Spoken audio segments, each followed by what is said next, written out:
Hello everyone, welcome to Web Solution. In today's video, I'm going to show you how to save videos from Twitter. Make sure to watch the whole video to learn how. Let's begin. First, open up X on your mobile device. Once you have found the video that you want to save, tap on the share icon at the right of the video. Now tap on copy link. Once you have copied the link, exit Twitter and go to twittervid.com. There is no feature to directly save a video from Twitter yet. Now you can paste the link that you have copied from Twitter. Now tap on Load Videos.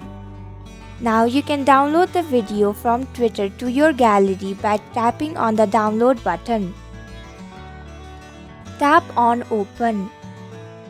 Now you have successfully downloaded a video from Twitter. And that's it. I hope you found this video helpful. If you did, please click the thumbs up button. If you have any questions or thoughts, type them in the comments below. And don't forget to subscribe to our channel for more updates.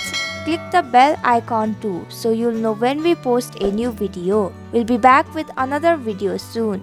Thanks for watching.